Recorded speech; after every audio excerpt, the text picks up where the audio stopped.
Assalamualaikum warahmatullahi wabarakatuh. Jumpa lagi di channel yang keren ini, channel Mas Yano. Oke adik-adik, materi kali ini adalah kimia unsur, di mana bahasan kita masih mengenai yang namanya periode ketiga. Nah, pada video kali ini Mas Yano akan menjelaskan mengenai daya reduksi dan oksidasi unsur periode ketiga, serta kegunaan unsur pada periode ketiga. Oke, skui disimak baik-baik materi kali ini mengenai kimia unsur pada bahasan periode ketiga. Oke. Bahasan yang kelima ya, ini periode ketiga.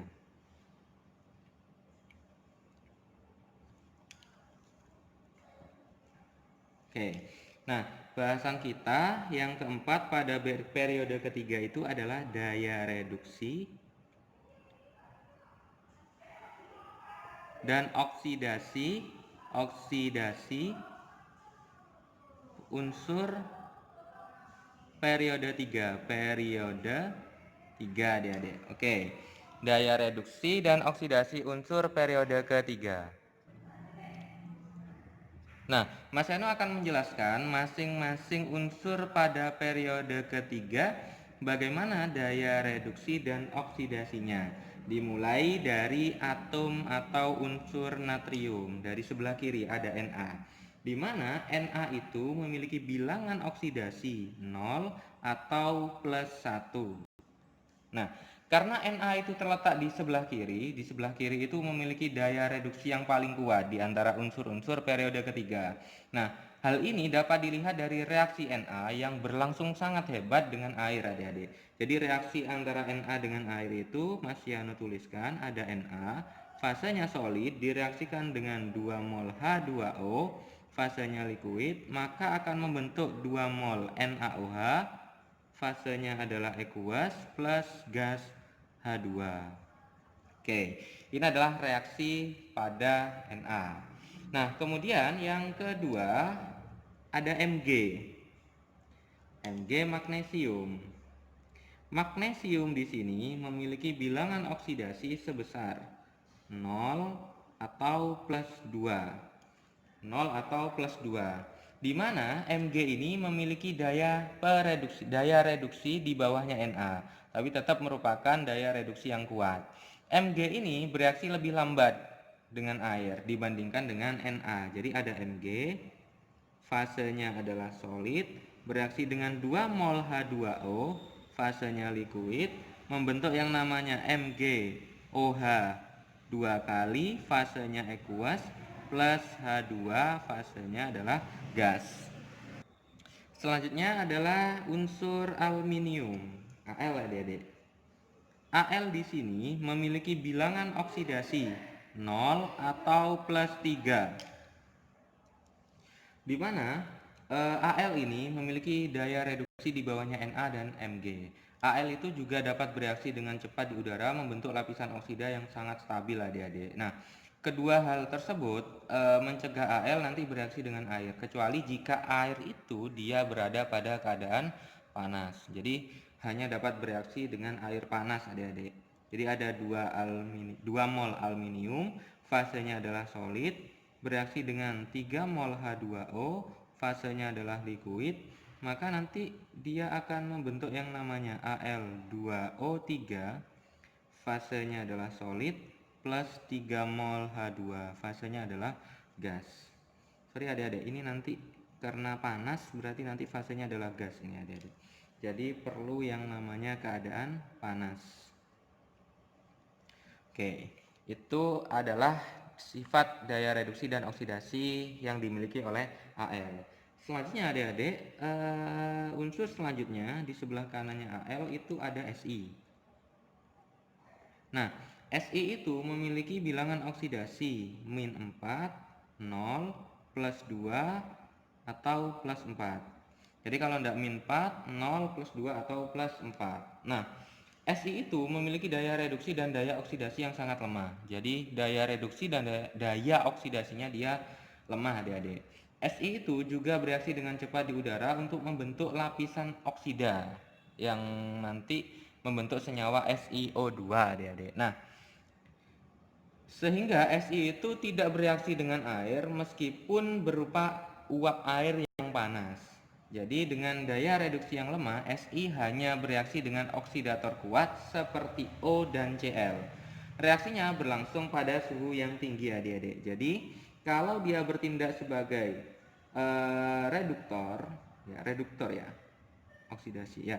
Kalau dia bertindak sebagai reduktor, maka Si hanya dapat bereaksi dengan O2 membentuk yang namanya SiO2, atau Si itu dapat ikatan dengan Cl2 membentuk yang namanya SiCl4. Ini 2. Nah, ini apabila dia bertindak sebagai reduktor. Jadi kalau Si-nya bertindak sebagai reduktor, dia hanya dapat bereaksi dengan oksidator yang kuat seperti O dan Cl saja. Ini reduktor ya. Oke. Nah, sekarang apabila Si itu bertindak sebagai oksidator, karena dia memiliki daya oksidasi yang lemah, maka Si itu hanya dapat bereaksi dengan reduktor yang kuat, seperti misalnya adalah Mg. Jadi Si itu dalam bentuk SiCl4 hanya dapat bereaksi dengan Mg, 2 mol Mg membentuk yang namanya Si plus 2 mol MgCl2. Ini apabila Si di sini bertindak sebagai oksidator atau mengalami reaksi reduksi. Oke, nah selanjutnya yang ke berapa ini adik-adik? Kelima adalah unsur P, fosfor. Di mana fosfor ini memiliki bilangan oksidasi min 3, min 2, 0, plus 1, plus 3, plus 4, dan plus 5 adik-adik. Jadi cukup banyak. Untuk P sendiri memiliki daya reduksi dan daya oksidasi yang lemah. Nah, karena daya reduksinya lemah, daya reduksinya lemah, P hanya dapat bereaksi dengan oksidator kuat seperti O dan Cl. Sama halnya dengan Si tadi adik-adik. Jadi, apabila ada P itu dalam bentuk P4 plus O2 menghasilkan P4O6. Ini berarti 3 ya. Atau bereaksi dengan Cl, berarti P4 bereaksi dengan 6 mol Cl2 membentuk 4 mol PCl3 adik-adik. Ini apabila P bertindak sebagai reduktor. P-nya bertindak sebagai reduktor. Nah, sekarang kalau P bertindak sebagai oksidator, karena daya oksidasinya lemah, maka P hanya dapat bereaksi dengan reduktor yang kuat, seperti misalkan adalah Ca. Jadi P4 bereaksi dengan 6 mol Ca menghasilkan yang namanya 2 mol Ca3P2. Ca3P2, di mana nanti P di sini bertindak sebagai oksidator, adik-adik. Oke, ini adalah unsur yang kelima. Sekarang kita akan menginjak unsur yang keenam adik-adik.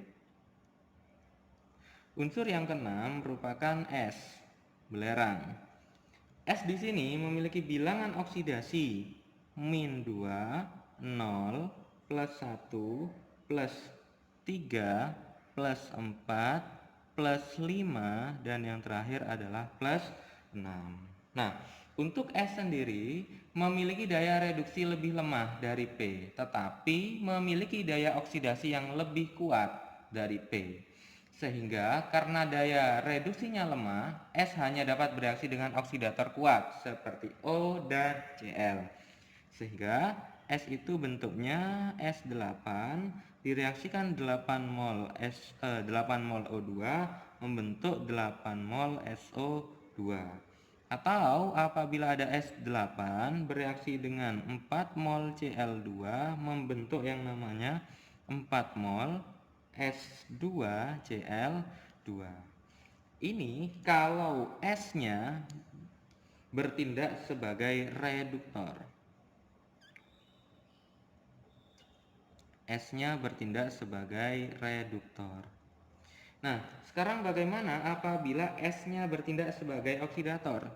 Kalau S-nya bertindak sebagai oksidator, maka nanti es itu dapat mengoksidasi logam. Contohnya ada logam Cu bereaksi dengan es, maka membentuk yang namanya tembaga sulfida.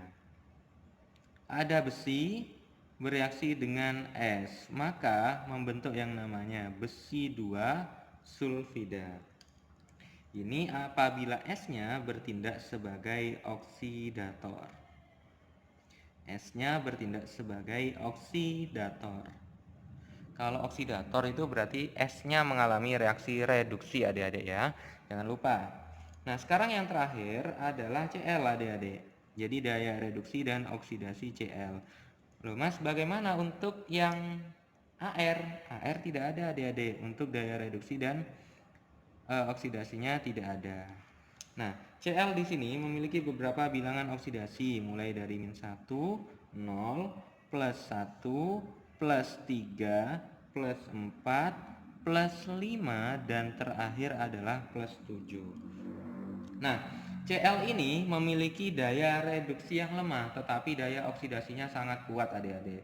Dengan daya reduksi yang lemah, Cl hanya bereaksi dengan oksidator lebih kuat seperti F misalkan. Jadi ada Cl2 bereaksi dengan F2 membentuk yang namanya ClF, 2 mol ClF. Atau Cl2 bereaksi dengan 3 mol F2 membentuk 2 mol ClF3. Ini apabila Cl bertindak sebagai reduktor. Cl bertindak sebagai reduktor. Oke. Nah, sekarang bagaimana kalau Cl itu bertindak sebagai oksidator? Misalkan ada 2 mol Na direaksikan dengan Cl2.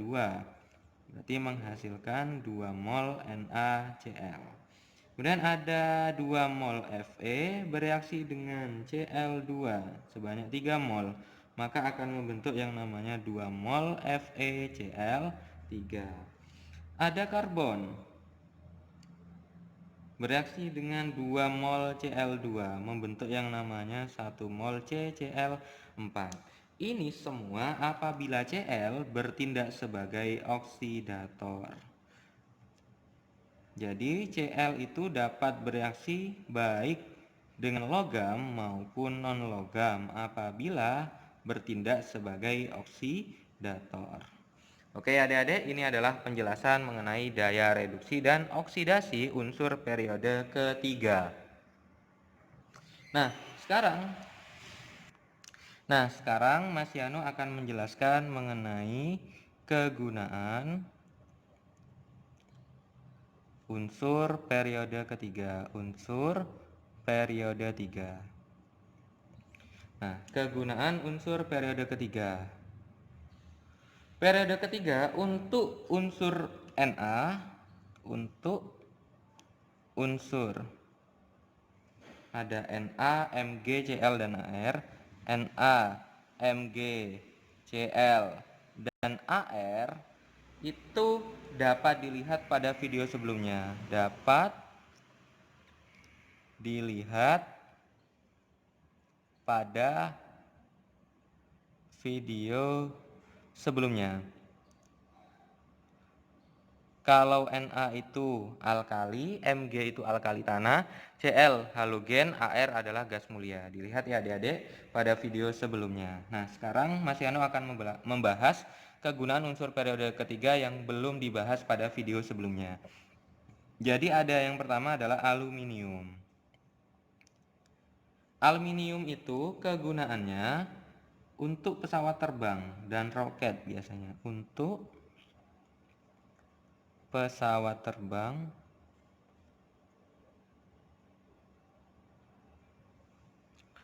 dan roket.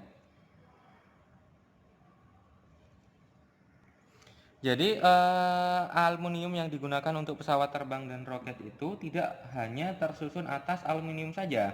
Jadi paduan aluminium dengan unsur-unsur seperti Cu, Mg, Si, dan Mn itu biasanya digunakan untuk pesawat terbang dan roket adik-adik. Karena selain kuat, ringan juga adik-adik, sehingga digunakan sebagai bahan baku pesawat terbang. Nah, Selanjutnya sebagai obat MA, biasanya ALOH 3 kali itu digunakan sebagai obat MA. Kemudian digunakan juga untuk kabel listrik adik-adik. AL itu juga digunakan untuk kabel listrik. Kenapa? Karena sifatnya yang ringan. Meskipun daya hantar listriknya hanya kurang lebih 60% daya hantar listrik dari CU. Biasanya digunakan untuk kabel listrik. Untuk kabel listrik. Oke, kemudian yang kedua kita akan membahas kegunaan dari unsur es silikon, Si. Oke, kegunaan unsur silikon yang pertama adalah pembuatan komponen elektronik.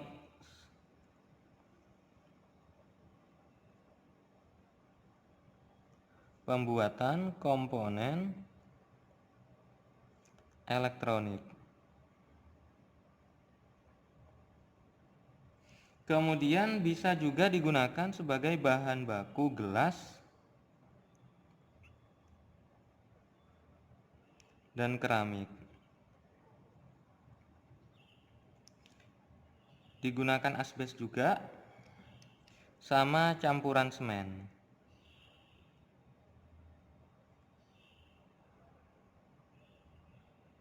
Oke. Kemudian yang ketiga adalah fosfor. Fosfor ya adik-adik. Fosfor itu digunakan pada pupuk biasanya. Yang paling sering itu digunakan pada pupuk adik-adik. Kemudian digunakan pada ujung korek api.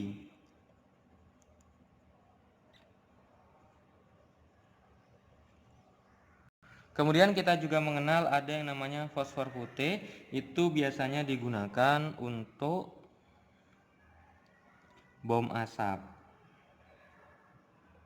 Jadi itu terbuat dari fosfor adik-adik. Kemudian yang terakhir adalah belerang. Belerang itu es. Belerang itu biasanya digunakan untuk pembuatan serbuk mesiu. Nah, ini pembuatan serbuk mesiu. Kemudian digunakan lagi untuk produksi asam sulfat. Untuk produksi asam sulfat. Asam sulfat. Jadi belerang itu digunakan juga untuk memproduksi yang namanya asam sulfat. Oke, ini adalah kegunaan unsur periode ketiga. Semoga adik-adik bisa memahami penjelasan Mas Yano mengenai periode ketiga ini, khususnya pada video ini mengenai daya reduksi dan oksidasi unsur periode ketiga serta kegunaannya. Oke, Mas Yano akhiri. Wassalamualaikum warahmatullahi wabarakatuh.